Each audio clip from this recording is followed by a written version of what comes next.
All right, hold on. I gotta do one more preparation. Ah.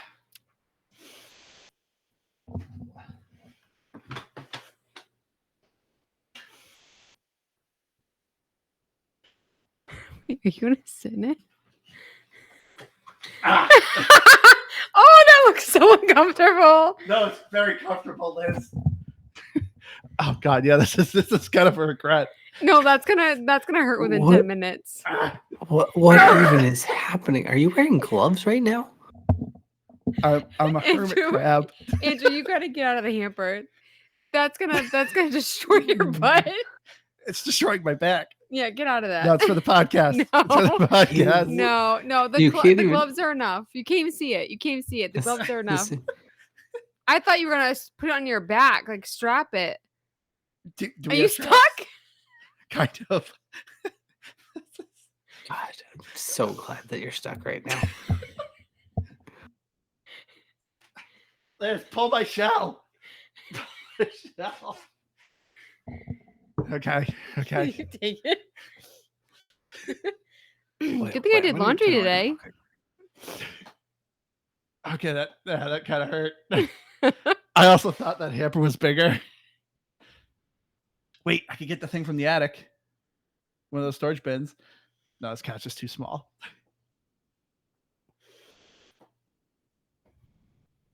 I also was going to put on antennae. I could have put it on my headphones.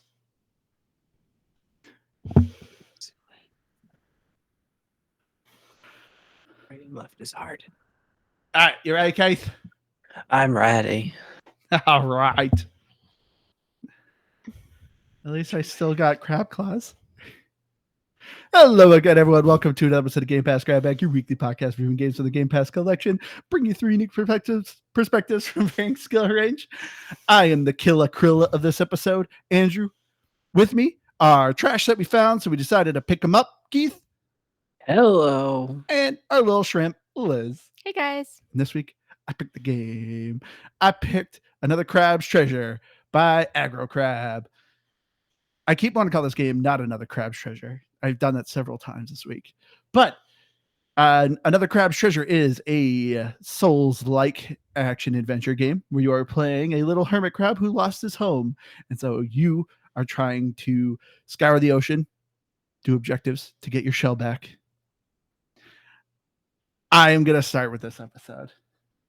And congratulations for joining us, because this is probably the episode where you are going to find out that me and Liz are, going to get in a huge fight and probably end our marriage. Wow. This will probably be like used as an example in divorce court or whatever. No, we'd be on Judge Judy. I'm already saying if we're going to Judge Judy. But It's pretty serious. yeah, I loved Another Crab's Treasure. This is a definite game for me. I think this is, if you do not like Souls-like, I think this is a game for once that this is a Souls-like for people who don't like Souls-like. It's still very hard, but it's very accessible. It's light. It has good humor. It's colorful. Usually when you think of Souls-like game, you're like, oh, it's going to be depressing. It's going to be bleak. It's going to have a very obscure story. Nope. This game is none of those things. I had so much fun with it. I thought the platform was a ton of fun. I love the boss fights. Another Crab's Treasure. This is a definite game. You should check it out. Even if you don't like Souls-like, I think this might be a game that bridges it for you. But here comes Liz to disagree with me. Right, Liz? Was this a gamer pass for you? It's a pass for me. Yeah. But it's mostly because I just kept getting bored, and then I would change the accessibility options, which are fantastic in this game.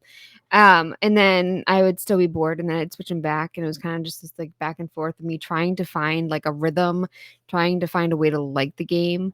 There were times where I didn't mind playing it, but I also I don't know if it's gonna be a big fight because I honestly just don't care enough.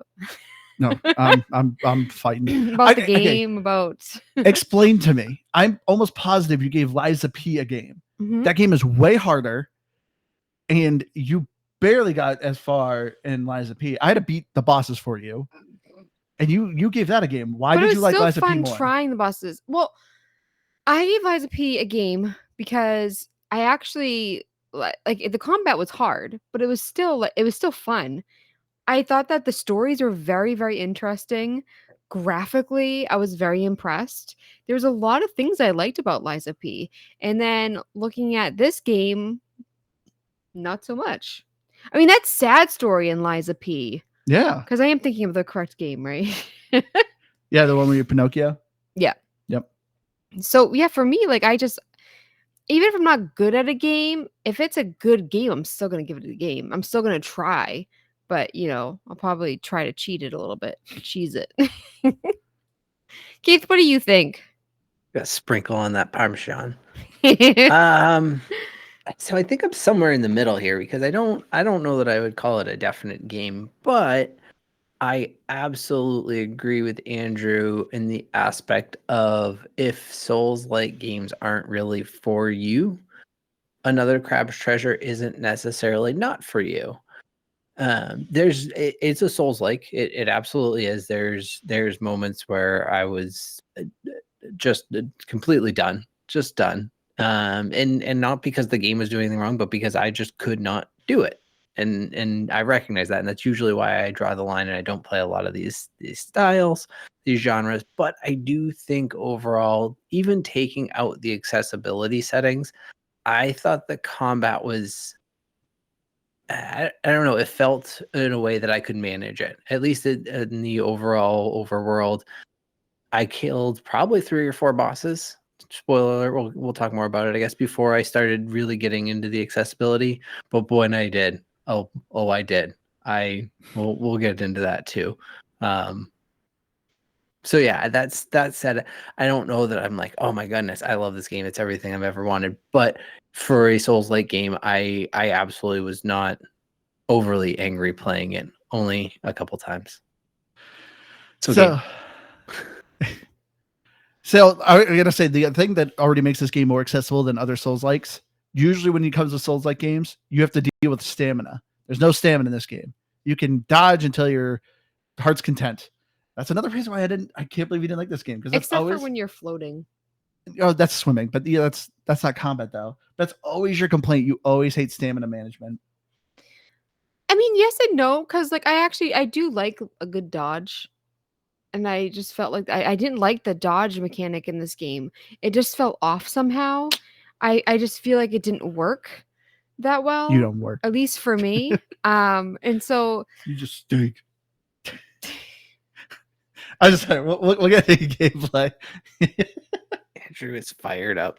Because I was gonna say I have thoughts on this, but we're gonna get the story we're out of first. sync here. I know. It's just these are things that are popping in my head where I'm just like, come on, this game is done. Anyway, story of Another Crab's Treasure. So as I said, you were playing a little hermit crab that's just hanging out in his tide pool with his shell. And lo and behold, a loan shark comes and says you owe back taxes. And since you can't pay up, he takes your shell. And so you are chasing him throughout the ocean, trying to get your home back. So you are wrapped up in this grand, big adventure with, this big old evil corporation, some world-changing events, all just because you are trying to get your home back. You are trying to get your original shell. But yeah, I don't want to say too much. It's like a Disney movie. It kind of is a little bit. do you Just a bit darker. There's a lot more death in this. Unless you're talking Mulan, there's a lot of death in that movie. Or Lion King. Like he does like 2 deaths or 2 or 3 deaths. They're pretty big deaths. I won't spoil it for anybody. If they haven't seen it. Yeah, they're still pretty major. Yeah, careful, Keith. Statute of limitation still in effect there. If Lion King. But I mean, I'm assuming you find out why everyone's going all like rabid and stuff. Yeah. And I do think it's interesting that like there was this one random person that I met along the way, and they're talking about how like, it shouldn't just feel like nothing to kill, but it was like so out of left field because this is not a serious game. It is and it isn't. No, but like the conversations to that point hadn't been, and I was just like, that's really just weird. That's like this stranger I just met, and they're talking about that, and it's like, oh yeah, I should just let them kill me. See, that's what I love about this game, because the pacing is, usually, like I said, with Dark Souls games, they're super depressing. They're always very bleak. And this game's kind of both. Like, it does have its humor. It has a good amount of humor in this game. Nothing that got me like laughing out loud, but I was usually chuckling a good amount when I was playing this game. But yeah, there's a lot of moments where it's just like, people are essentially becoming zombies, and like neighbors are killing each other. You're obviously in the ocean. There's a lot of pollution kind of going on. And, I know obviously this game probably has some sort of undertones that we shouldn't pollute the ocean, but I didn't get those tones. If anything, this game taught me I should probably pollute more. I have some old pairs of shoes that I feel like I should throw in the ocean because they could make a hospital out of it.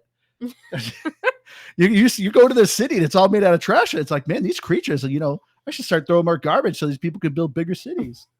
That's what I got from this game. Yeah, that's definitely the message they're conveying. Yeah. You definitely did not miss the overall undertone of the game. Mm-mm. Yep. Well, you got it. So we don't have to talk anymore about that. That's exactly you heard it here first on Game Pass Grab Bag. Pollute the ocean. That's Andrew's method. I mean, my old pairs of shoes could be a hospital. Me not throwing my shoes in the ocean could be ending lives. Did you ever think about that now, Keith? This is true. I mean, I've never really thought about it that way. No, but I love this story. My only complaint with it is I wish the characters had a little more like backstory to them. The whole, once you get to this kind of main area, the whole purpose is that you're trying to uncover this map to find this treasure to kind of help stick it to, Roland, the Crabitalist, who is, like this. I couldn't quite. What was he? He wasn't like a not a what are they called? Like a crab, like a crab? No, horseshoe crab.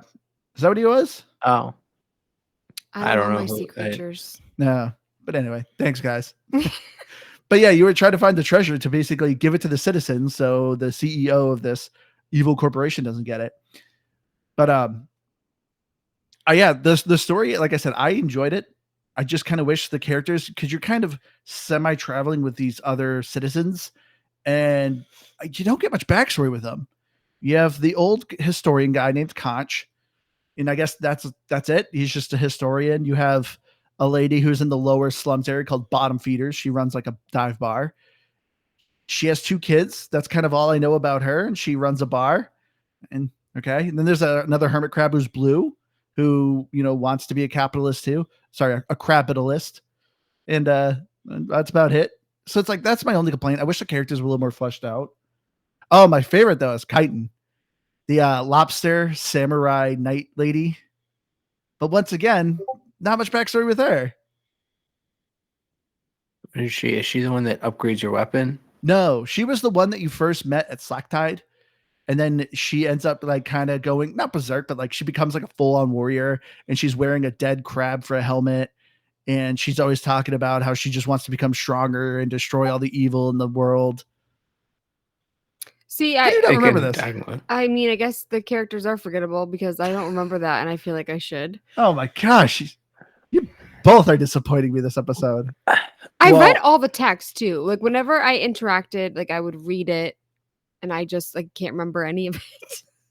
I mostly did as well. I was mostly at least following, because there's a lot of throwaway text too. Because there is, and it's hard to tell what's throwaway, because as you said, you have these kind of small band of characters that are semi-main characters, we'll call them, for lack of a better word, and they're just throwaway dialogue for the most part. They have a bit of personality so that you can differentiate who they are outside of their look and feel, but they don't matter. They could just not exist in any capacity, and it wouldn't change anything. Like, it's not like, maybe if each one of them gave you some different piece of information about the area you were in and how it was going to be helpful. Like the historian would give you the background of the area, the capitalist could give you, where the treasures would be or something along those lines.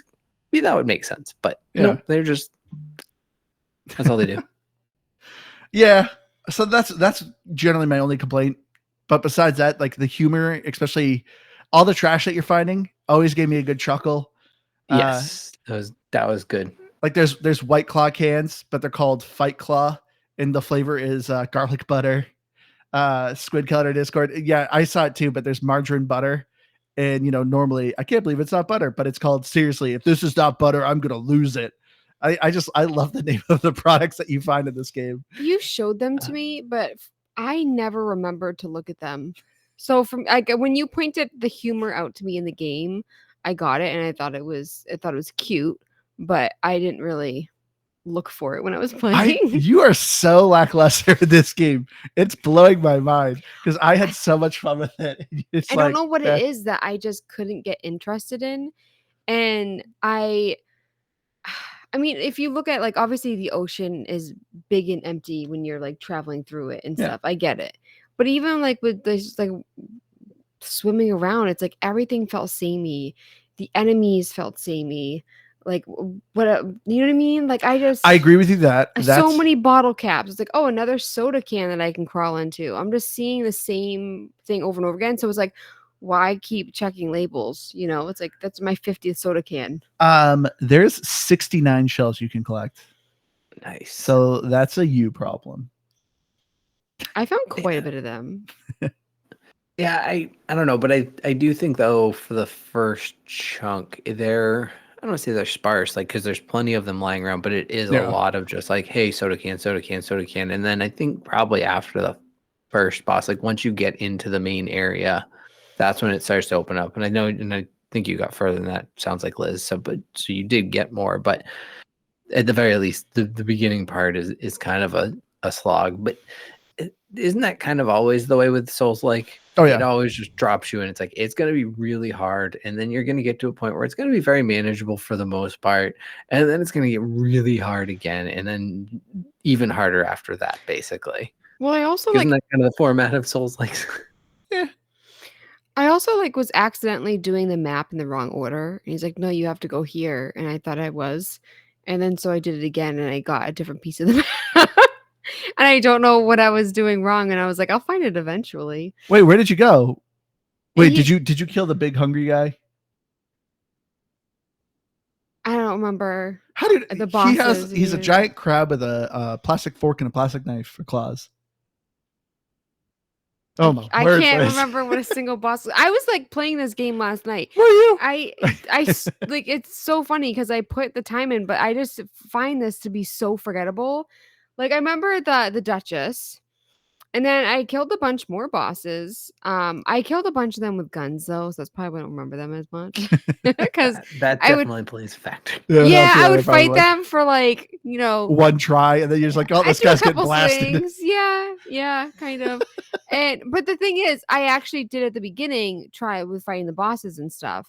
You guys know me. I don't like to keep fighting the same boss over and over and over again. Yeah. I think it's more fun to, fight the regular enemies the correct way. And then sometimes I'd be like, do you know what? I just need to plug along to the next area. So then I'd use the gun and get to the next area and try to find the fun in that. But yeah, no, I don't really remember the bosses. And then I was, I forgot what the guy looked like that I was supposed to like see with the map, so I just kept going. Are you supposed to see him every time you find a piece? Yeah, because then he tells you the next area you should go. I just found it on my own. Oh my word. Yeah. But this is another complaint I have though when it comes to the combat. I do fully agree with you, Liz. You are fighting crabs, more crabs, the fish, more crabs, some sardines every once in a while, some more crabs with swords, with a shield, crabs with shields. You got another crab with a bow and arrow. So I do agree. A lot of the enemies are very samey. You are fighting a whole lot of crabs that are just a lot of their designs too are very similar. Like obviously I'm exaggerating a bit. Like you obviously are getting like tall crabs. You're getting some seahorses. You're getting like some little squids. Like there's some deviation to the design, but for the most part, you are fighting a lot of the same enemies. And I will say that is probably my biggest complaint is the random enemies you're fighting are kind of the same-ish.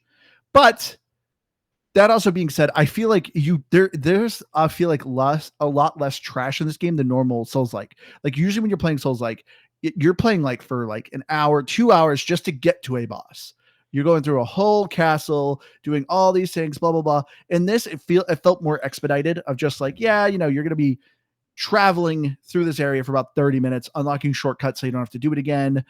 And then here you go, here's a boss. So I at least liked that. Yes, there are a lot of samey enemies. I just didn't feel like I was fighting as many enemies as I normally do in other Soul-like games. I also think that the accessibility was kind of, not good for me.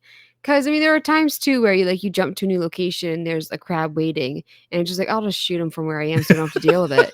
And so for me, I think like it was, and then I would be like, Liz, don't do that, and then I would go fight the regular way, and then I'd be like, or I could make this easier. It just brought out this gamer laziness in me. And then I also didn't like that there's some areas where like you could go like 50 different ways. And I was just like, I'm gonna miss something, And then so I try to go back and I get turned around. And there's one area in particular that this happened. But yeah, those two things. See, I agree. Accessibility options are such a double-edged sword, because we've had this discussion before when we played other Souls-like game. I think this was in our Lies of P episode, where it's like, people always complain about Souls-like games are being too hard. And then, of course, the defenders are like, well, that's the game. You just got to be good at it. Like, that's just how it is. But it is kind of odd to be like, well, you're gatekeeping people from enjoying your game because it's too hard. So then it's kind of a double-edged sword. So then when a game does like this come out with accessibility options, I agree, Liz. This is also why I never wanted to turn them on, because we've had games like this that had good accessibility options. And I agree. I've gotten lazy with them. When it's just like, oh, if achievements aren't locked for me for doing accessibilities, like, heck yeah, I'll just hit the instant win button. There we go. I won. Because I remember, what was that game? Ikenfeld. Like, that game had literally an instant win button. And at first I was just like, okay, I'm just gonna do this for this boss fight. But then I was like, nah, screw this. Instant win, instant win, instant win, instant win. And I just beat the game that way. And I was like, well, that was kind of boring. Well, with Lies of P, I mean, I wish like they did have like an easier option, and I would have found it more fun. But yeah, the instant kill with the gun, I think, is just too much for me. Like it makes it not as fun. But I don't think, even getting rid of the accessibility option, I don't think I would have liked the game. I don't dislike it. I just didn't like it. So why didn't you turn on like the medium accessibility? I did sometimes. Okay. I did. Because there's other options like, oh, your parry window's larger, your dodge window's larger, you take less damage from hits. Like, there's a lot of minor accessibility things you can turn on. And Yeah. then, of course, as we're saying, there's an instant kill gun you can equip as well. No, that's what I was saying earlier. I filled with it so much trying to find the right like rhythm, the right like balance, and I just like I couldn't find it for me. And I think it's just because I just thought it was all, even the story, like it was kind of interesting, but I don't think there was enough of it for me to really be caught up in it. And I think one of the big things is characters, because there's always got to be like a side character that you love. I always think about Alan Wake. Really? Who was the side character in Lies of P that you liked? Ooh. You think I remember any character names? Exactly. from 99% of This is just what I'm saying. You gave Lies of P a game. But again, the graphics, the story, there's a lot more that I found interesting. What was the story in Lies of P, Liz? You're just being sassy now. I told you, we're going to fight this episode. But, our listener here, Squid Kelly Discord, brought up a good point of, the world in Another Crab's Treasure is way more open than something like Lies of P. And Lies of P was a lot more linear. Hey, this is your next area you're going to. You got to fight through it. There was very little deviation. In this game, when you get out in the main area, there's like 4 different areas you can go to. Obviously, it suggests go to this area, but you don't have to do that. So it's like, if you feel like you want to have more of a challenge, like this game gives you way more options to kind of go to these different areas. And I felt like there was way more to explore in this game. As you were saying earlier, Liz, like you want to kind of explore these areas. There's a lot of nook and crannies and a lot of treasure to be found. But like in Lies of P, it was very linear. It was a lot of, here's a hallway. I love linear. And you get one more. You love looting. What are you talking about? I know I like looting, but so like I will say like the Shelleport system and fast travel. Yeah, it's good, and I like that. So when I got to the city, I had already spent my money leveling up, and so I just like, I'm gonna go back and kill a bunch of monsters again, or like zombie people. Which you told me you were just like blasting the citizens. Didn't you tell me that? Wait, they were blasting the citizens? No, I thought you told me that like you were killing the people in the main city. Oh no. Oh, okay, then I misheard you. Yeah.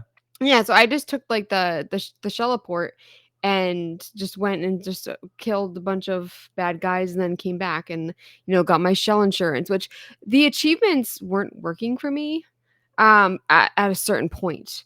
So like I did like the fall to your death one or something. I did the shell insurance, and they weren't popping up unless it has to be your original shell.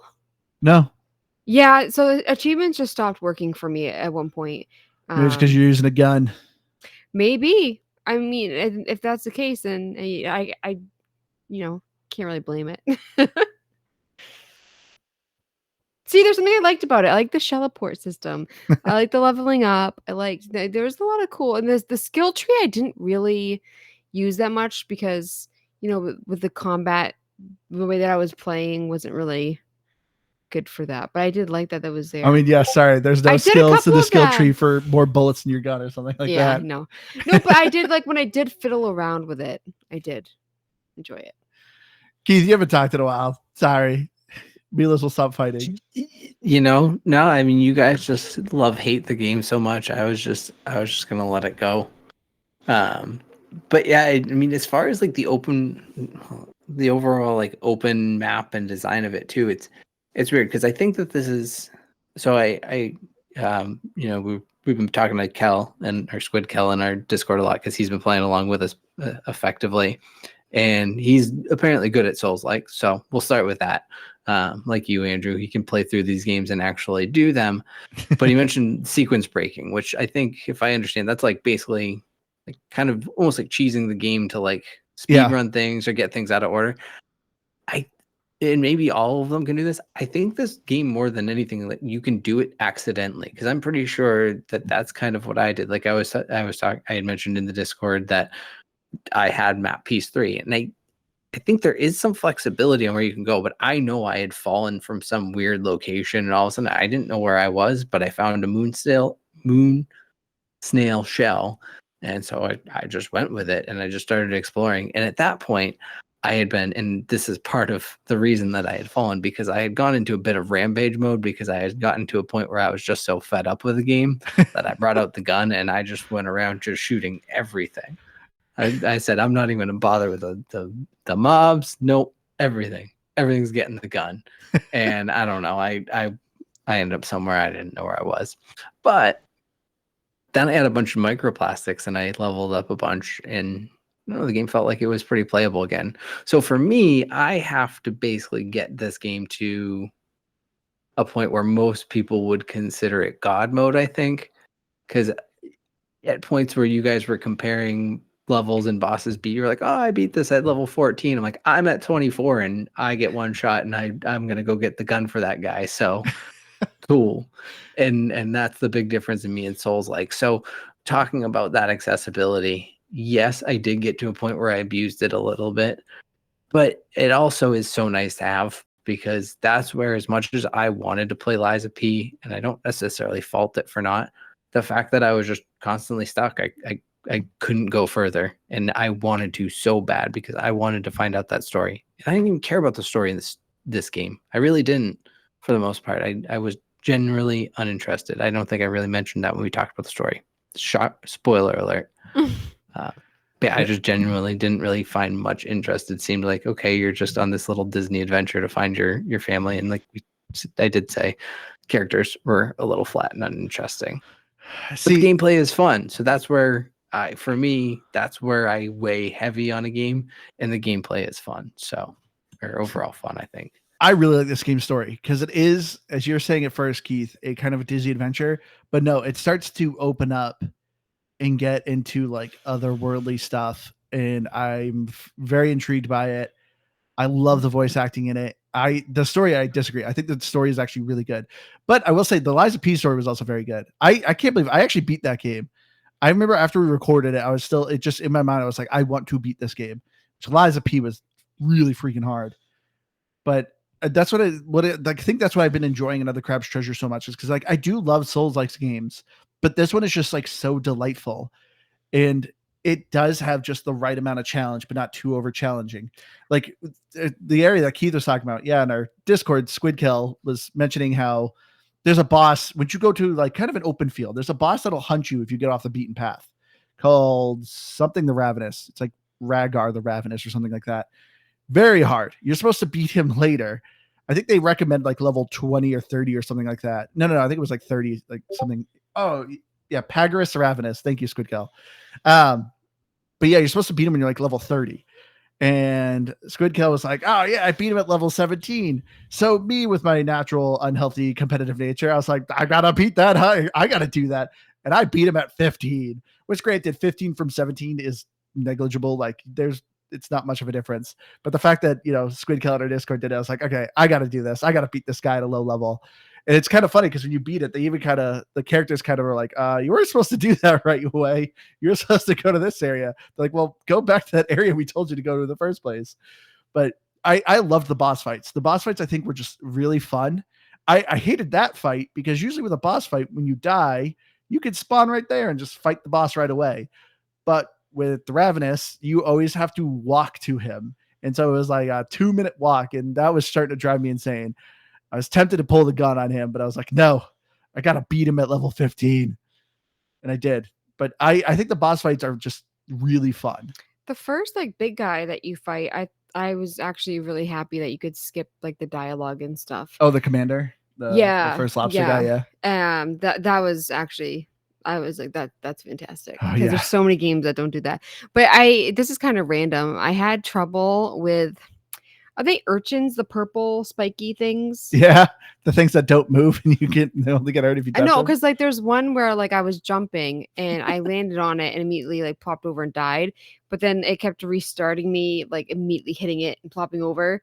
And then another time I fell and I don't know how it happened. I fell somewhere in this thing where you can't jump out of it, and it's got the urchins in it. So I was just jumping up and trying to get out. And my health bar was pretty high at that point. And so I did the die instantly thing. Yeah. But I was just like, these stinking urchins are really annoying. But it got stuck because when you die, it sends you back the second before it happens. So then I was trying to turn off trying to make it so that you go back to the Shelleport thing. And I was having trouble with that, and I was just like, these freaking urchins. Well, then I'm going to ask, I guess I already know your answer, but what you guys think of the platforming of this game? Because this, for Souls-like, has a lot of platforming and a lot of traversal. I like the fish hook. See, I thought you were going to hate it because of the urchins. The fish net. No, because I actually like the challenge. I just don't like it when it got stuck on it. Okay. And because then I would have to, the split second that I'm about to hit the urchin, which is where it starts, I'd try to dodge over. That was those two urchin instances. There were two specific instances that it was just I got stuck. But besides that, I actually like that you had to navigate around them. I like the platforming, hopping on the bottles and the gross muck, and all that. So I actually it was one of my favorite parts of the game, of the gameplay, was platforming. Not that it was crazy difficult or anything. I just enjoyed it. So I'm kind of in the middle on it. There was definitely parts of it that irritated me, but I also figured out why, and it was kind of a simple answer. It's that all of the shells have at least a weight class, which impacts how much you can jump. So if there's parts you're struggling with, you're jumping, maybe consider what kind of shell you have on you. That can play a big factor. So I think that's, maybe I didn't dislike it as much as I think I did, but I didn't overall even really have a major issue with it. I thought it was pretty fine, and I thought it was a fun aspect to a game, but it's not all that uncommon for Souls-likes to a certain degree, right? Some amount of platforming. A little bit. The platform usually in Souls-likes is awful because you usually have to sprint in order to jump, and it's usually very clunky. And of course, it's also very unforgiving. If you, of course, slip off a rafter or a pitfall, instant death. In this, it's very accessible. It's a lot more floaty. You're obviously in the water. There's no height damage, but obviously if you fall in a pit, you don't instantly die, but you do take a chunk of health off. And so the traversal in this game is just so much more fun. And as Liz said, you have a fish hook that works as a grappling hook, and it's just a lot of fun. It's very simple too with the tennis ball. Yeah, if you have a round shell, if you're sprinting and you're going downhill, you can actually go in your shell and be essentially like a bowling ball. I felt like that mechanic was a little underutilized. I only used it 2-3 times. I agree. And so there was, when I first got the ability, when they first teach it to you. Yeah.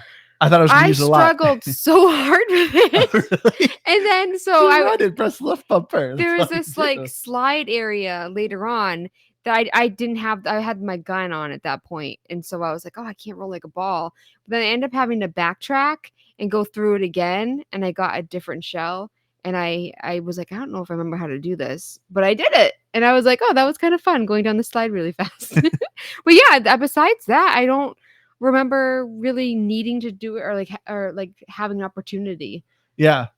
It wasn't utilized enough. That's my only kind of complaint with it. Especially because there weren't a lot of round. Were there? Yeah, there's a Like, good amount of round shells. the- If you're doing a heavy shell, most heavy shells tend to be square and you can't roll in them.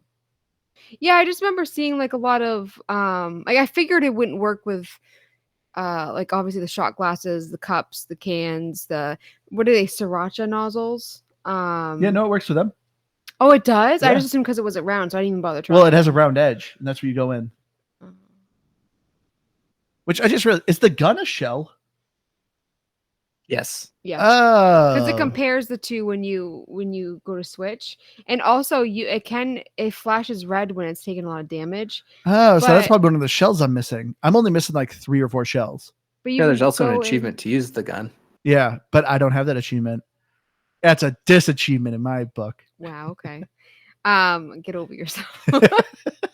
But if you're, I don't know if it actually fully breaks down, but it started flashing red for me and I thought it was annoying to look at. So I just went back and then like unselected the gun and then reselected that I used the gun and it came back normal. Yeah. So, or if I switched for the shell and like the gun fell off a cliff, you know. Nice. Yeah, I think it was because I respawned with a shell that I had shell insurance on, and it didn't give me the gun back. I was like, oh no, I'm taking this one. But the funny thing is, and well, now I guess I could save it for achievements, but that was purely the reason I first did the gun. So I was like, well, there's an achievement for it, and you know, I hate this boss that I'm fighting, so better now than ever. And then I went, ooh, that's a fun feeling. Ooh, Keith got gun fever. Oh, I wanted to bring up so Yeah. with so the aiming, the controls were way backwards from what I'm used to or what feels intuitive for me. And I feel like most games, like, you know, it's like, oh, this button is this and that. I'm like, even if it's a little different, you know, it's fine. But this was completely backwards for me. But I did the you know, the aim, and sometimes it took a couple times to do it. Or like, I mean, sometimes there was an enemy in the background and like that's why, but there's sometimes it wouldn't like actually aim. And there was a couple times after I've killed an enemy that I could not control my character. He would run whatever direction he wanted to, or like do like a circle.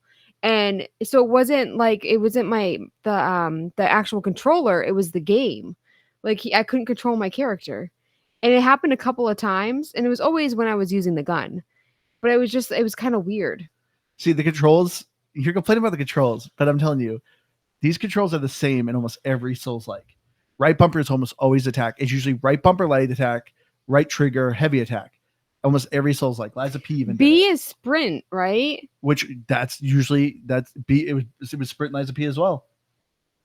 You know, every once in a while there's a game that I'm like, it just doesn't feel I know natural to this me, is and what I think one is of so them. weird about this. How you don't like this game, but it's very similar. Well, I mean, like I don't fault the game. I'm just saying, like, I actually had to think every once in a while, like, oh, what button is it? Especially if I went like more than a day without playing. Yeah. And so for me, like, yeah, I wish if I had the option to switch things around, this is like the only game I feel like we've played that I would utilize that. I did not like it. See, I didn't want to get the gun achievement because I didn't want anyone accusing me of cheating the bosses or anything like that. I'm like, no, I'm beating this game. Would you get it at the very end? Oh yeah, I mean, yeah. I'm sure you're gonna beat the game, but Yeah, that's when I'll actually do it. But I'm just having so much fun with the actual boss fights. It's like some of these boss fights are very brutally hard. But to me, my only complaint when it comes to the controls, usually when you parry in a game, it usually hit the block button right when an enemy's hit is about to hit contact. In this game, it's kind of reverse. You hide in your shell, which is like your shield, so you hold left bumper, and as soon as the enemy hits you, you have to let go of the button, and that's how you parry, is by letting go of your, like, getting out of your shell when the enemy hits you. So it's kind of like opposite in most games, which in context makes sense. You being a hermit crab, it would make sense that you'd be in your shell and you'd pop out to parry. But that was the only thing that was kind of confusing. It took me a while to kind of train my brain differently that way. Unless I have to parry in a game, like it's a big component that you have to do, I try not to. Oh, it's And- very good in this game. I mean, I'm sure it is, but I still like I've never been good at it. There are some games where I feel like you really do have to use it, and then I just suck it up. But by the way, do you hear that? What, the raid? Yeah, I Wait. love it. Um, So Squidkel said there actually was controller schemes you could have changed. See, again, this game made me so lazy I didn't even look. You like how I blame the game for that? Yeah, I know. You're yelling at the game for No. not having controller schemes, and they do have it. Well, it should have told me. The game made me lazier than usual. Solid I review really list. don't like dislike the game either. I feel like you're making it. Really, I was literally just playing. You're like, this game's putting me to sleep. It's so boring. I told you we're fighting, Liz. Because you know what? No, what it is it tells you on the loading screen. Well, I'm not The game the literally very told you you could beginning. The change very controls. beginning. Do you know what? It's me. I admit that now. I'm the problem. But no, so before we recorded, we have like 45 minutes. The 45 minutes of the TV time that I have for the entire day today. And that is honestly, you started playing and I was like, that is the last thing in the world I want to. Well, that's not the last thing in the world I want to Yeah. watch. See, you're like, There I are don't other hate this things. game. But I'm just like, if you only have 45 minutes in a day to like have a little me time, have a little screen time, you're gonna pick watching someone play that game. I That's would. a no. I play Apex or something. So I selfish. feel like you picked it because you were like either trying to like convert me to liking it, be like, oh, look at where I am, look at the cool. Because I'm stuff near I'm the doing end, here." and I was like, oh, maybe I could beat the game for Liz, and she can learn about the story, and then she'll be like, hey, this game's story is actually really good. No I s- such luck. I still wouldn't keep playing the game to get to it though. No, but maybe you wouldn't have been so negative. I feel like I'm not really being negative. I've complimented the game quite a bit actually. You just said it's the last thing I'd want to watch. I mean, taking that statement out of it, I think there's been a lot more of you projecting anger onto Liz here than her actually being about the game. She's just probably right. she's been very lukewarm this whole time. She's like, I didn't really have much fun. I didn't want to play it. Like, you hate it. This is the word. She's gonna give it a 20. Liz is gonna give this like an 81. I don't know what score I'm giving it yet, but it's probably like what Keith said. I don't like I said, it's not Ashen, okay? I think I gave what did I give Ashen? Like a 40 Something like that. or Yeah. something? Like I'm not mean. Like well, I mean, I guess I was mean to Ashen. I'm not mean anymore. But yeah, that's a perfect way to describe it, lukewarm. But there is that other game that you're playing lately that I like, just like have no interest in watching you play. The medieval Kingdom Come. Kingdom Come. Kingdom It's Come like Deliverance. there's certain games that it's like I could watch you play certain games for hours and I would enjoy it. I mean, if you turn that on for 5 minutes and I'm like, so wrap it up. No, I'm just kidding. Going to sleep. No. Well, I was going to ask you originally, guys, what was your favorite boss fights in these games? But it just sounds like you guys kind of blasted everyone. So I guess all the boss fights are the same. Not everyone. So I said I fought. Was it the Lycanthrope? The very first boss. He I hated because of his voice line. I was done listening to him. But outside of that, I'm trying to think who else I fought and beat. I think there was at least one or two others. It was Haikia the Intimidation Crab. That was the first one I shot, who was really cool. To Kel's point in the chat. I love It was his name, really the good. Intimidation Crab. Yeah, like he was overall cool, like boss, and his in the fight seemed to be cool from what I thought of him. It was, and then what was the one I shot? Just I kind of came up on him by accident, and I shot him before the fight animation even engaged. It was that like murky area, or it's like a little arena, and he's sitting in the middle of it. I just jumped down and, ooh, that's a really big guy. Blam! And then the action came up, and just immediately all of his health went down. Did like Indiana Jones, the guy doing on the sword fight, you just pull out a gun, just blam, I win. I mean, yeah, pretty much. It's exactly. He could have been friendly for all I know. The only reason I know that he wasn't is friendly fire wasn't available in this game for soft. I tried. That would be pretty funny. I mean, you do have this gun. Why don't you just go shoot the guy who's holding your shell hostage? Come on now.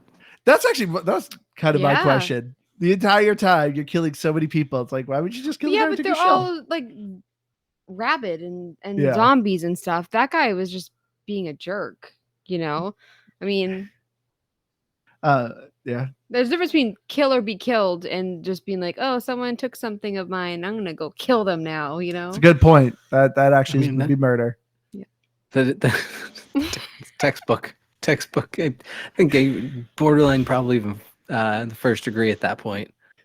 But Yes. you did say you were trying to get the treasure back for the people. Like you weren't. You were just trying to get your shell. You were still You were shellfish. No, no. I can't believe I it took did it. this long for us to do our first crab pun. I mean, we did talk about the Crabalist. Not that was our own, but at least that kind of existed. I mean, because I was tempted, because I knew I was like, oh, I'm probably going to drop Liz's being really crabby, but I felt like that was too low. That's what you've been trying to lead up to this whole episode. I know. You were trying to just chalk Liz up to being fighting and angry so you can make a crabby joke, and you never even got there. Oh, that's why you're trying to poke the bear. But I'm like a sleepy bear right now. I'm like, I'm not getting up for anything. This is one of the most episodes. Me and you have just been talking. I feel like this is a episode you've been talking a lot in. I've been talking a lot. Yeah. I'm gonna be honest. I'm glad this is a free episode. I just have playoff hockey going, so I've just been half distracted. It's in the background. Solid work, I'm not completely out of this episode. I've been letting you guys go a little bit. Do you know? It's funny because like I am so tired. I feel like out of it, like a little loopy, and so I really didn't realize I was talking a lot, which is usually how it goes. You know how like you wake up in the morning and somebody calls you and you just can't shut up. No. No. Okay. Not in the morning. Oh yeah, you don't really make phone calls I don't. that much. I do phone calls for work, and so I don't like to bring that into my personal life if I don't have to. What about family? Like your I don't. call my you brother live every near couple your months. you live near your family too. Yeah. Though, so that's different. My oldest sister babysits our youngest 4 days a week, so I see her most every day. My other sister only lives about 45 minutes away. My brother's out in Alaska, so I talk to him on the phone every couple months. But now the new Diablo season's out, I'll probably be playing with him some. I mean, I talked to my brother on Xbox. That's about it. In our text group. I've been calling my sister a good amount now. That's true. You Hey. have been. Good. But for me, Family. yeah. Anyway, for me and boss fights, going back to the game, I loved actually the Pagaris the Ravenous fight. I thought he was a lot of fun. A lot of bosses though have an unblockable attack that, especially most of them too, will almost one hit kill you, and those were driving me bonkers. There's an optional boss early in the game where he's like an executioner, and I'm like, this guy's super easy. I'd always get him down to like a sliver of health, and then he would grab me, instantly chop my head off and kill me, and I have to start that fight over. And I was starting to vibrate. I was getting so angry. I was like, I have this guy. He's so close to death. There's a couple bosses. I almost want to say they're glitched in like how they were attacking. So that's the other thing I like about this game. A lot of times when you're playing Dark Souls, a lot of bosses do like a 20 hit combo. It's just bam, bam, bam, bam, bam, bam, bam, just constant.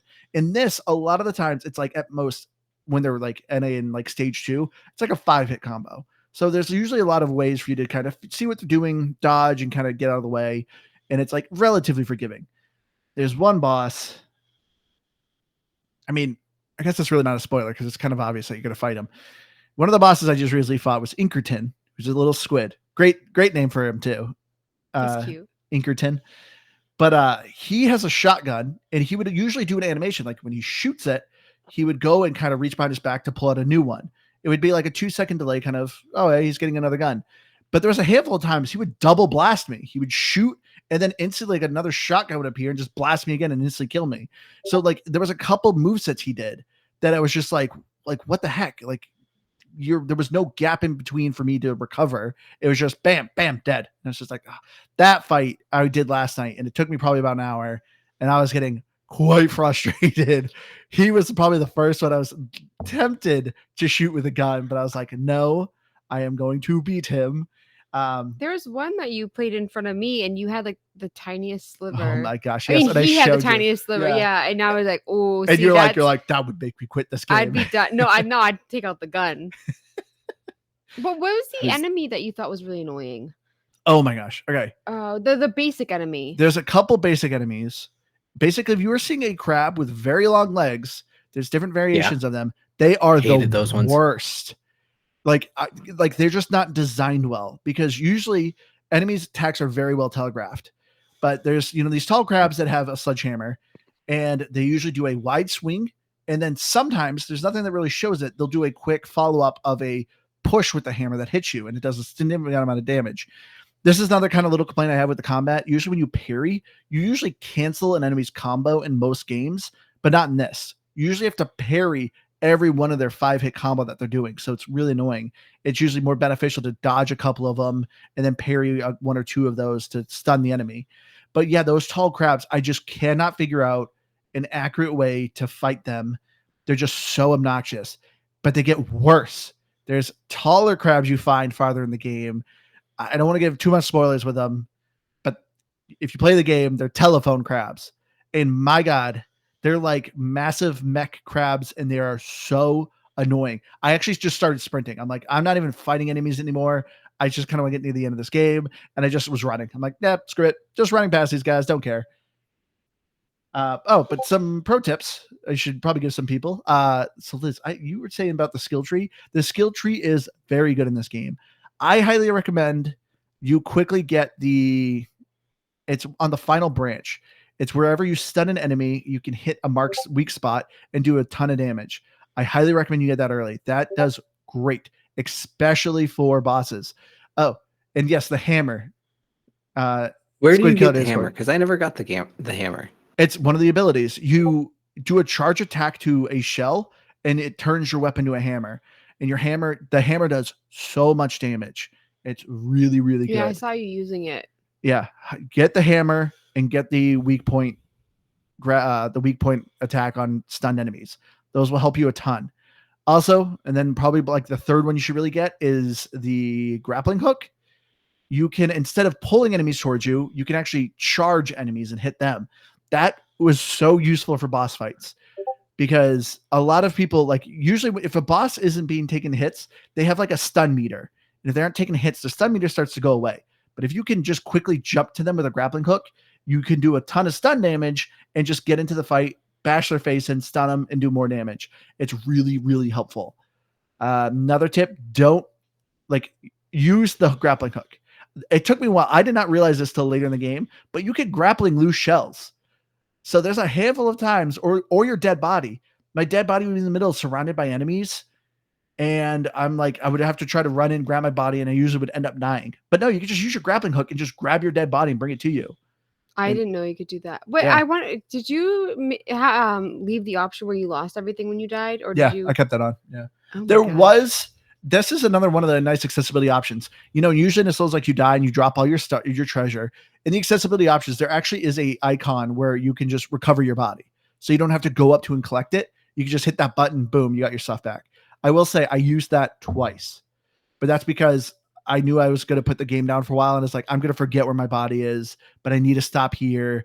I was like, screw it. I'm just going to cover my body. And so I just did it that time. Yeah, because the map, I don't know why they even bothered putting the map. Yeah, the map is not great.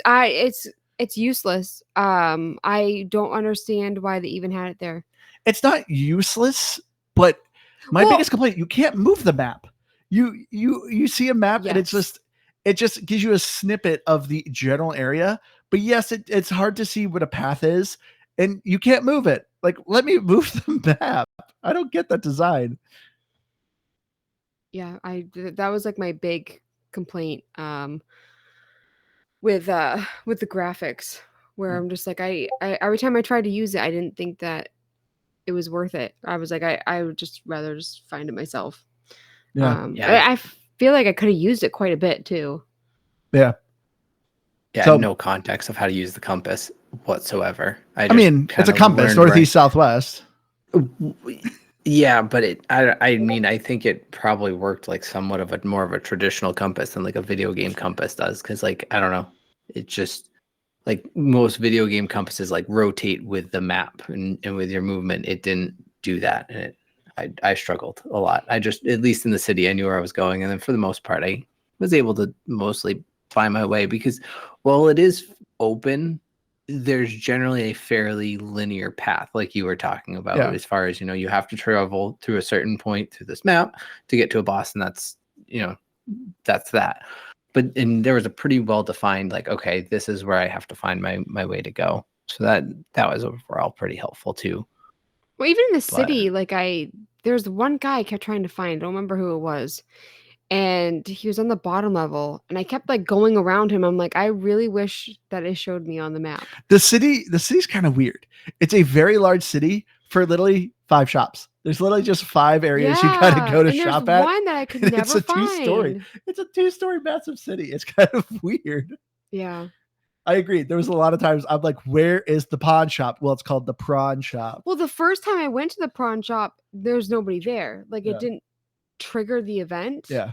That was supposed to happen. Yeah, a story element has to happen. Yeah. And then randomly, I was up at the top and I was jumping on a sponge, and it showed him there. And I was like, where did this come from? Like, what did I do to actually make somebody appear there? So I thought that was really confusing, but. Oh, you could he may not have appeared on the sponge. You could actually like kite them towards the sponges, and then they get stuck there. It was kind of funny. I took a clip of it. Wait, what could you get stuck? The enemies. Oh, Keith, I don't think Keith was paying walk attention to onto- what you were talking about. Oh, she said something about someone being stuck on a sponge. I'm sorry. No, she was talking about how she was on a sponge in the main city, and then in the prawn guy appeared. Oh, gotcha. I'm sorry. I heard stuck on a sponge. I was only half paying attention. Well, I mean, that's good Not to a know, lot. though. I didn't fight any enemies on a sponge. Because you shot them all. I did not shoot them all. Just some of them, Andrew. You didn't Alright. watch me play at all. All right. I don't make assumptions about your play style. Because my playstyle is perfect. But anyway, the audio in this game is really good.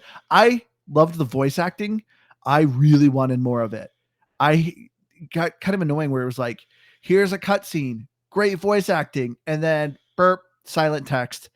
It's like, come on. I wanted way more. I loved all the voice actors. Like, I love Krill. Sounds like this like wimpy child.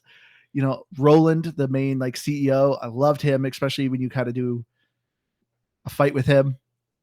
I don't want to say too much spoilers of things, but I loved the voice acting in it. There's just not enough of it. The music is good. Yeah, the lack of voice acting was my complaint, and it kind of talking about the throwaway text or throwaway dialogue and the likes. If it wasn't spoken, that was kind of not my full criteria, because I was also trying to factor in if it had like the yellow bubble above their head because it was quest related or whatnot. But honestly, outside of that, I was really only paying attention if there was spoken dialogue with it. But you did mention the music, and we joke a lot about me not, catching some of the music. I was digging all of it because it is all very different. It's not like, oh, here's just like kind of an underwater themey music. Like everything was distinctly different. It set the tone. It set the feel of the area. It was fun. I liked all of it. Yeah. See, I feel like I'm worse at that than you, Keith. I feel like I never remember music in games. Like I don't remember the voice acting or the music. To be honest. I mean, granted, where you're at, you probably saw 1, maybe 2 cutscenes. Really? I've gotten multiple pieces of the map. Yeah, but you would have saw the beginning cutscene, one cutscene with the Duchess, and then probably one cutscene with the cereal box falls in the city. Yeah. I think that's probably about it you have But for cutscenes. you know, I was 'Cause playing. there's not a lot. Yeah, I was playing it last night. For the life of me, I can't remember any of the sounds, and I had the volume up. I just like, for me, I just, you know what? I need to put like a post-it on my controller during like gaming time and put like listen to the music, because I do listen to it with the volume up always. I don't mute it unless it's a game that like you know. You Well, really don't need it. I did put up the one soundtrack that you even agreed with me. What? The main city. I don't know about you if you heard it, Keith, but the main city, New Carcidia, the sound that song sounds like a porn song. Oh yeah, I do remember that. I listened to it, I'm like, this is like old school kind of porn music. This is kind of weird. Did you hear that, Keith? Checking. I don't think I got that vibe. The one in particular I was thinking more of was the Dead Grove. Is that what it was called? Something like that. And it to me it sounded like Zelda music. Oh yeah. See, to me, that was fun. It sounds like when you watch TV, like what they make it sound like from like the 70s. Because obviously, so for me, it's like that's what I always think about, like certain like TV shows that have that like deep bass line. Yeah. But yeah. So audio, I actually think you said really good. Graphics. So I think you were complaining. I think you said earlier that things were looking samey. That's a good one, Carlos. In our Discord, it's kind of like a Prado. That's good. But yeah, the graphics, I really like the graphics. It's when you first start off, I didn't care for it because it is very open, kind of flat, plain looking when you're in the first area, Slack Tide. But then it really opens up, and I think all the areas are very distinct. Besides, a lot of the enemies are just fighting a lot of the same crabs. Besides that, the actual areas I liked a lot. I thought they looked gorgeous. There's one transition too, I guess it's not an old spoiler because you wouldn't get the context. But when you're going to an area called the Old Ocean, you're taking this long elevator ride, and it just opens in this awesome vista. I think the vistas and stuff in this game are really, really good. There's some dark areas, some light areas. There's an area, and each area was very kind of distinct, had like a theme. Like one area is like a lot of expired food and stuff like that, curdled milk. And then you have another area that's a lot of like trash, oil, electronics. You know, you have one area that's mostly sand castles and stuff like that. So every area had kind of very distinct image to them. See, I kind of disagree. I feel like it kind of lacks texture in a lot of areas, and that's why it looks samey. But there were some like neat things, like it's something that was being held up by gum, and there were like little things like that had a lot of detail. But overall, it's like, well, my daughter's also been watching Finding Nemo again, and SpongeBob. So for me, it's like I also like, when it comes to ocean, there's so many movies, kid movies that have oceans in them. And so for me, I'm just like, graphically, I wasn't very impressed. Not that, I mean, this is obviously not a movie, I get it. But I just thought it was very from the 90s, like a 90s oceanscape. I love the details because like you're obviously using a lot of trash. And as you said, like it's cool looking of like, things are gobbled together that are like, oh, it's a kid's pail. Things are made out of like soda cans. Some enemies had a weapon that was like a tooth flosser, a toilet brush. The chitin, her weapon was a cracked oyster shell that was like kind of broken into a blade. Enemies have combs. Like I loved the use of the trash depiction in this game of like how people's armors were made. And then also too, I love the graphics of the cosmetics. Like your character can get different skins. I was, of course, Mr. Crab from SpongeBob. They had an outfit where you were wearing Mr. Krabs' outfit. That's awesome. There was one I had that I can't believe Liz remembered. But I don't know if you got it, Keith, but you could play as the intern. Remember that game we played? Yes, Down Under? I showed Liz and she actually remembered that. Did they make that game? I was going to say, was that an aggro crab? I forgot to look Just that leave it up. to it. I looked it up and it popped up that it was the other game, but I didn't wasn't like a reputable I mean, site. it very well. It doesn't in this case, and it's weird because one was a roguelike, one's a Souls like. Although Yeah, they did. know, They did Andrew- make Going Under, but they also they did? referenced other indie games. Like there's also Cult of the Lamb. Yeah, I think I noticed that one too. But I was gonna say, there's that, but I think there's a weird crossover between not crossover, but like there's a shared DNA between Souls-like and roguelikes, and I think it to me it's especially Souls-likes that really go heavy on the like you drop your loot, and you have to like go further, and it's like about how much further you can push every time. And anyways, that's a whole different conversation I don't want to get into. But You're comparing everything to roguelikes. I can just about, but I think my argument with Souls-like makes sense. What I was going to say though too is that I did notice those references. That's what I was going to say. The other game Going Under, I actually liked. If Oh, I we all remember did, correctly, yeah. yeah, I actually really That liked was the one. famous game that had a dog with a. They made sure they put a butthole in that dog. That did was- have a dog butthole.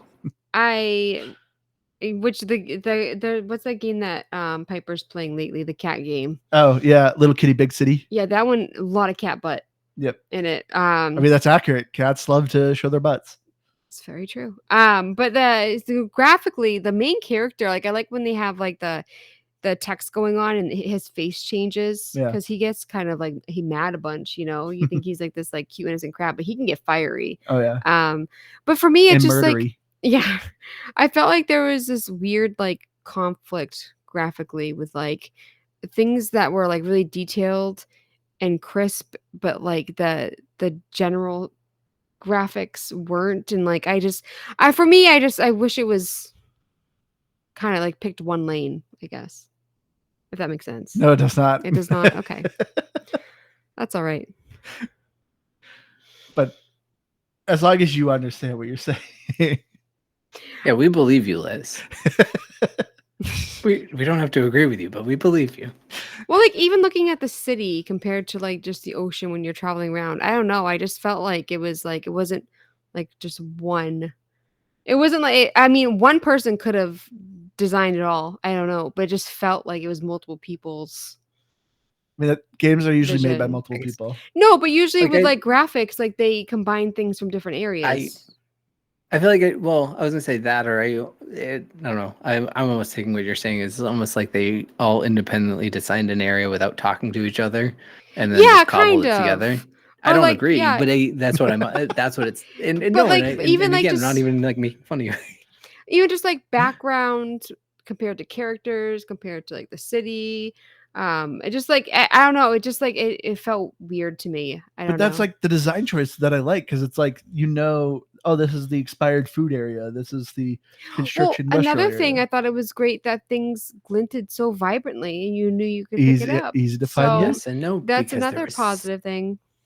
There were certain bottles that would have that little bit of a glint, but all you could do was break them, or a couple like shiny things on the ground. Not a big deal. It didn't really bother me too much, but I did notice that. Why could you break the bottles, but like nothing? I feel like ever came from it.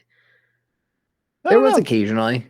I Every never so often there'd be noticed something any. like behind it, or like I had a couple that it was like you had to jump up on the bottle. So I guess you didn't have to break the bottle because you wanted to. in Yeah, I theory, mean use the bottle. specifically, like I feel like there should be something in the bottle once or twice because I just felt like instinctively like I need to smash it That's why they're there. Just sudden video smash. for people like me. Yep.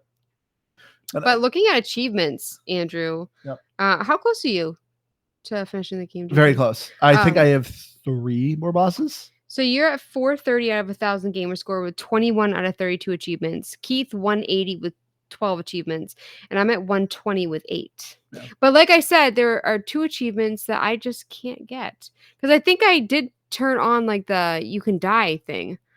I know I have died from a fall, like really died, and then I like the shell insurance, unless it's the insurance that the shell I haven't gotten back yet. No, when I hit purchase shell insurance, it gave it to me. Yeah, I didn't get it. Yeah, because I specifically went for it. Yeah, and I actually got it when I just bought a shell out of the shop because it gave me insurance for the shell when I bought it. Yeah. That's like kind of, I guess, how it works. But yeah, I would say that you probably got some glitched ones there. That's what I get for trying to go for achievements. Usually I don't even look at them. This time I tried. But a real quick another thing, because we're already running late. But when it comes to the shells, this is a little complaint too. There's 69 shells, and each one has like a special ability. It's like your magic power. Honestly, only one shell I liked, and that was the yogurt, because its ability was it healed you over time. So incredibly useful. It just made any other shell obsolete. I did not want to use any other shell, just my yogurt cup. So that kind of stunk, where it was like, you have all these different shells, but I could care less about any of them. I just wanted yogurt. That's it. Well, what happens when it breaks? Like, you have to find another one? Yeah, unless you get the skill didn't where if see your a shell ton. breaks, it respawns your shell one time. Oh. Yeah, but it is so powerful I to how didn't much it heals realize you. they had special abilities. Oh my word, Liz. See, that's why I definitely am not gonna rate the game super low, because it's like I feel like You're the user error. Yep. But no, for achievement hunters though, I highly recommend this game actually for achievement hunters. My score is currently low. Like, you get 90% of the achievements at the end. But as we said, there's a lot of accessibility options on this. So you could just turn the gun on and just blast everyone, burn through this game. You get the achievements. But all the achievements are very accessible, very easy to get. The only ones that are kind of hard is wear every shell, which is there's 69 of them, but I'm like 3 away. So I don't think they're too hard to find. Fully upgrading your weapon also will take a little time, but you can easily find a guide. Besides that, all the achievements are beating bosses. But another tip, all these secret achievements are bosses. Do not reveal the last and second to last one. I mean, the last one is just beating the game, but the second to last one is a bit of a spoiler. So wouldn't recommend revealing that one, but all the other ones, go ahead and reveal, because it's just, hey, you beat this boss. And another little tip, if you're wondering where the boss is, if you actually reveal the achievement icon is actually shows you the location of the boss. So I did that a couple times. I knew I missed a couple bosses, so I actually revealed it, and it showed kind of where they are in general on the map. So I was like, oh, okay. So I went back and searched that area, and there I found the boss. So that's a little tip for you. But yeah, good for achievement hunters. The game too isn't terribly long. Time to beat, it says 19 hours, but that can't be right, because I'm at like 23 or 24. So I think you're looking probably about like 26 hours or so. But decent size, but you're definitely putting like 100 plus in something like Elden Ring. So as far as a Souls-like game, it's probably on the shorter end. But yeah, let's get into our final thoughts here. I'll go first, because that's what we always do. We go you, me, then Liz. No, not always. We mix it up. Occasionally, sometimes you go first. That's true. It's always Liz last, though. All right, another Crab's Treasure. I love this game. As I said, I think this is a Souls-like game that if you are generally not someone who's a fan of the Souls-like series, this might sway you. It's lighthearted. It actually has a good story. I love the graphics of it. It's fun, very lighthearted, good accessibility options. So if you just find Souls-likes too hard, this could be the thing that kind of gets you in. But be careful, as we said, with easy accessibility, sometimes you get a little lazy with the game. But overall, I've just been eating this game up. I've also been playing mostly on xCloud, and it works very well. So the parrying window and dodging window is pretty forgiving. I was able to work around the latency with doing it on xCloud. So it's a lot more kind of a forgiving Souls-like game. But I found this game so delightful. It had good humor where I was just chuckling. Nothing really made me laugh crazy out loud, but it always just put a smile on my face. I always, like, still now, I'm mad that I wasn't able to finish this game before we recorded, but I played a lot of it and I really wanted to. But yeah, I'm going to give it an 88. Definitely check it out. Yeah. It's a really weird, I guess, kind of mixed feeling I have on it, because I really still ended up just being what a Souls-like is for me, where I'm just no good at it, and it gets really frustrating for me at points and all of those things. But the accessibility features did make it so much more, playable, and that's what they're supposed to do. So job well done on that. I give that a lot of points for it. And that's where I disagree. I think that this is if you want to play a Souls-like and you're not really good at them, this is one that is going to be more friendly to you. But I don't think that this is going to be one that's going to sway you into the genre. I still think that it carries well enough of the overall genre that if you do or don't like it, you're just going to not like it, or you're going to like it. And if you're like me, you just want to like it, but you can't, then this is a game for you. It's a very good game. So yeah, it's not a bad thing. I think you're wrong when you say that it's going to sway anybody towards liking Souls-like. So that's all.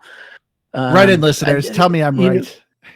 Well, and actually, context point, we recently had an episode about games you could play with your kids.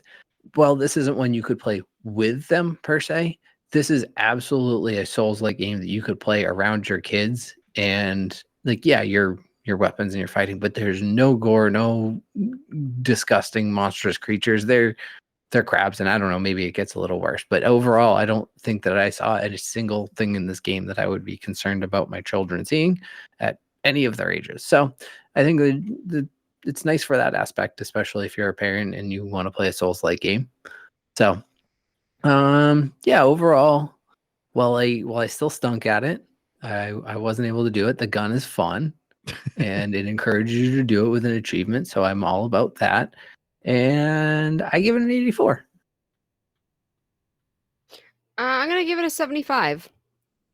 Because, I mean, it had a lot of good elements to the game, but a lot of the elements I didn't like. It just wasn't for me. And so it's hard to score a game where it just like, even graphically, it's like, I understand why you like them. I'm not a huge fan. The story I wasn't interested in, but I guess I could see why you would be interested in it. Same with like gameplay, like, this is not my genre. And then I kind of, did the gun too much. And it's like, there's certain, I don't know. It was a very weird week where like, I didn't mind playing the game for the first half. And then I was just like, it shouldn't feel like torture because it's not a bad game, but like, I really don't want to do it. But yeah, looking at Metacritic for the Series X, TBD, and 6. It's very it's very up and down with the reviews. That's weird. Which by the way, I was just stretching and I was like, do I have really long arms? I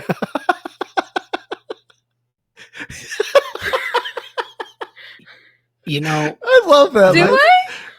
If you're not checking out our video, you should check out our video. I love you.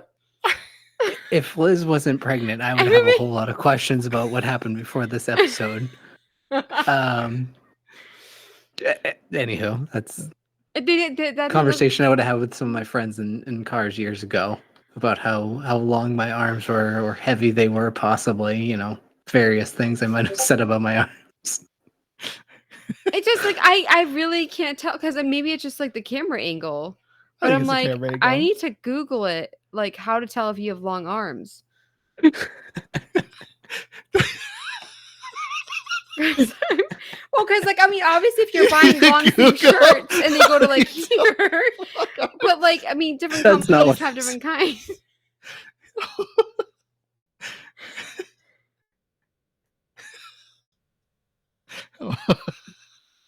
Well, I think on average they say like your wingspan is like the same as your height. So I guess if you're like, I'm just throwing out a height from about how tall I remember. If you're like 5'5", 5'6", and your arms are like 5'11", then maybe you have really long arms. Oh, yeah, I don't know what that is, Carlos. Sorry, in not U.S. terms. No, your arms are about as long as your legs. That's usually the question. The same thing. Usually with like patients, when you have to measure you measure patients' height and not so much depending on the medications, but it's usually what their height is depending like what you like some of the procedures you have to do. So if someone's an amputee, like you can measure their arm length and kind of get an estimate of what their height is. Oh. So no, your arms aren't going to be like exceptionally long from like differently from like your legs, or you don't have like extra long arms. I mean, if they're like down to your knees, then yes, you have extra long arms. No, but like your legs and arms can be disproportionate. Yeah, they can. Yeah. Same with like you can have like a short torso or a long torso. But not like significant. You're not seeing someone walking around like a monkey. I've seen people walk around and you're like, that dude has long arms. I don't think I've And ever I'm seen not that. in a mean way. You just I wouldn't say it out loud, but it's like that person has long arms. You can't tell me they're you or like someone who like, oh hey, example, like supermodels who have super long legs. That is very normal for supermodels to have very long legs. I mean, the heels make them look even longer, but And they're being skinny, I think, makes them look longer. no, there's some women that just have long legs. And why can't you have long arms if someone has long legs? I don't think I've ever seen like someone walk around and then like knuckles are dragging. Yeah, not that far. I It's don't know. fine. It's fine. I just noticed it when I was stretching. And I'm just like, if I was a bird, I would have a big wingspan, you know? Anyway, let's wrap this I'll be a up. big bird. I'm Liz the long armed noob. There you go. Curtis here just gave you your new title, Liz. All I right. love that. What? I love that. Okay. Using your outro here. All right, everyone. Thank you all so much for joining us. If you have any game suggestions, one of our listeners did ask if on Spotify you normally can write a comment on the episodes, and he asked, can we do game recommendations here? And yes, you can give us game recommendations anywhere. If you want to write out our Spotify episodes, if you want to write it on our YouTube, if you want to write it on an email, a carrier pigeon, whatever, you can anywhere. I check just about everything constantly. I probably check it too much. Liz yells at me all the time for looking at my phone because I'm always looking for updates.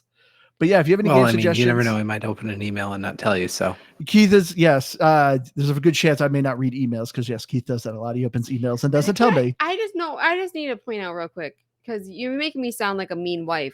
Andrew can't multitask. I can't. No, I agree And with so for me, it's like if I'm talking to him and then he picks up his phone and I see his eyes moving back and forth, he's not listening. He can't listen and read at the same time. Some people have that gift, and some people like Andrew, you do not have that gift. Can you rub your belly and pet your head at the same time? No, you're petting your belly. No, you can't even do that. So no, you're still doing it. You can't do it. that. No, I don't think so. Can you? Yes. Do it. Hold on. It's hard. It's hard because of my headset. I can't do it on my headset. But yes, yeah. So by the way, I'm not like, oh, you can't use your phone. I'm saying like, I know. if I'm talking to you, I don't want to see your eyes moving because you're not listening. But thank you so much to our Patreon members. Thank you, Squid Kill, Nerd Talk Plus, PTS Daddy, and Thomas from Germany. Thank you all so much for supporting the show. I'm going to try to do more costumes. I feel like that's kind of fun, except it didn't really work this because that laundry basket is way too small. Yeah. I've been your hardcore gamer host, Andrew. You can find me on Xbox Live at Firebird01952. But yeah, check out our YouTube. Check out all our stuff. Go to GamePassGrabBag.com. And I guess I'll stop talking. We've been talking a lot. I've been Keith. My arm's long. I actually do have long arms and a short torso. It makes, because like a small to medium t-shirt is good torso wise, but the sleeves are way too short. I don't like it. So yeah, I do. I got long arms. Key special features is chest. I do that. I got a weird thumb. Whoa, that is a weird thumb. Both of them. This one just does it more than the other one. So you don't give a thumbs up. You give like a thumbs backwards. Like, get out of here. I have to like actively struggle to like give a normal thumbs up because I'm like concentrating on like, don't do this. I can do the anyways, like you. Oh, I can't do that. Yeah, and I could get these ones like they're double jointed. But yeah, isn't that like nasty looking? That's kind of weird.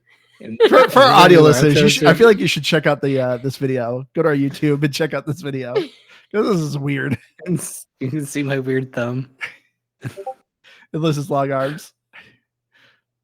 Hey. But is that your outro, Keith? You have weird thumbs. I've been Keith, and I got weird thumbs. And I'm going to tell you that that's my new outro, but it's never going to be it again. And I'm Liz, the long arm noob. That's really hard to say. And I'm on Twitter and Instagram at Liz Noob. Noob is EW. All right, everyone. We love you all. We'll see you again next week. Bye, guys. Okay, bye. I really thought I was gonna have nothing to say this episode. How did we do it this long? You're gonna be listening to